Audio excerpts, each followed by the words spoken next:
If I can make a couple of comments here. This is actually very important. It's one of the things Colonel Swope asked us to emphasize.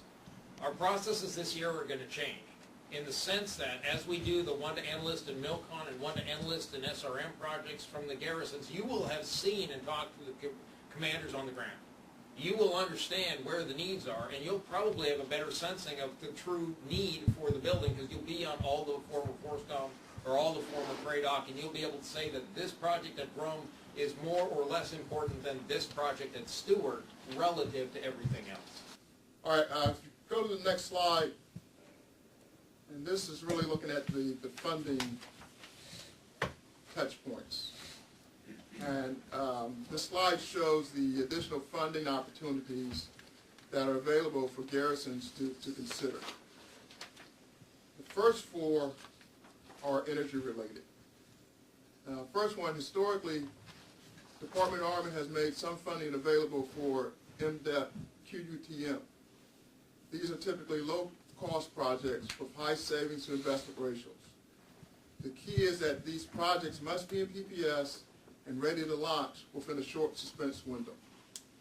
And we understand that this year, we understand that in FY13, DA is trying to allocate $300 million for this program.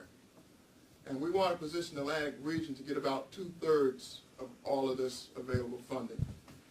We've got a contractor on board, which is Pacific Northwest National Laboratory, PNNL.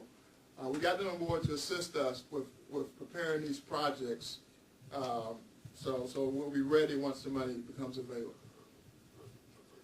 The next one is the ESPC, which is a contracting procedure in which a private contractor evaluates, designs, finances, acquires, installs, and maintains energy savings equipment for an agency and receives compensation based on the performance of that equipment. Contracts are allowed up to 25-year performance period. The next one is UESC. It's a lesser-used companion program to ESPC that allows for non-competitive award to a utility company for execution of energy-related projects and services with payback within 10 years. The ESIP is a DoD program to reduce energy and water consumption through self-amortizing projects to retrofit existing facilities. The ESIP projects are funded with MILCON funds. Earlier I stated that with one exception, we no longer have project approval authority for SRM projects. That one exception is project approval for LRRP projects. These projects are funded with customer dollars. They typically are new construction, which must be approved using maintenance repair 1391 business rules. The last funding opportunity I'd like to discuss is the Headquarters Income Storm and Fire Damage Reimbursement Program. Once the garrison exceeds 2% of its annual SRM funding due to storm and fire damage maintenance and repairs, it can request reimbursement for damages above the 2% tax. There's paperwork involved which requires a region validation. All paperwork must be received by Headquarters Income within 30 days after the event.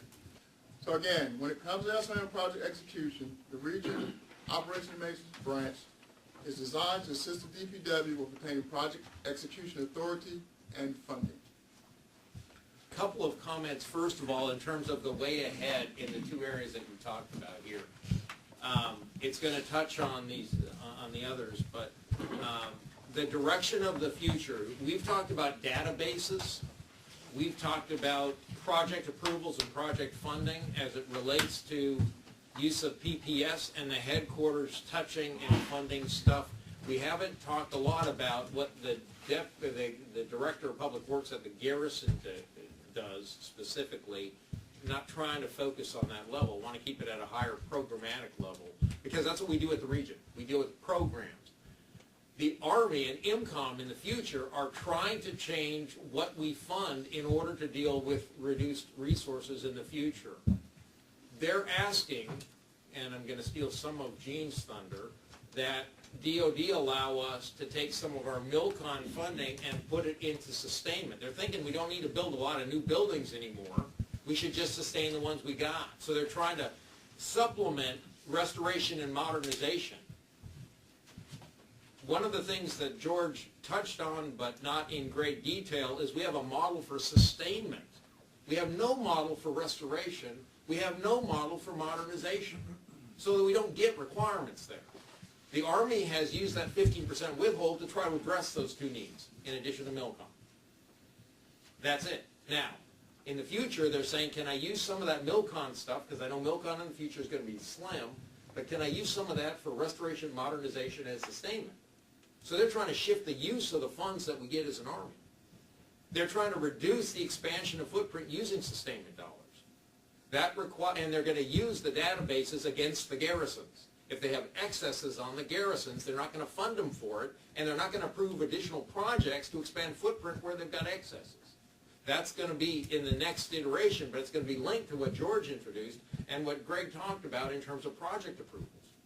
That's the way the Army is looking at doing this. They're going to reduce the resources and not reward garrisons for not cleaning up their databases.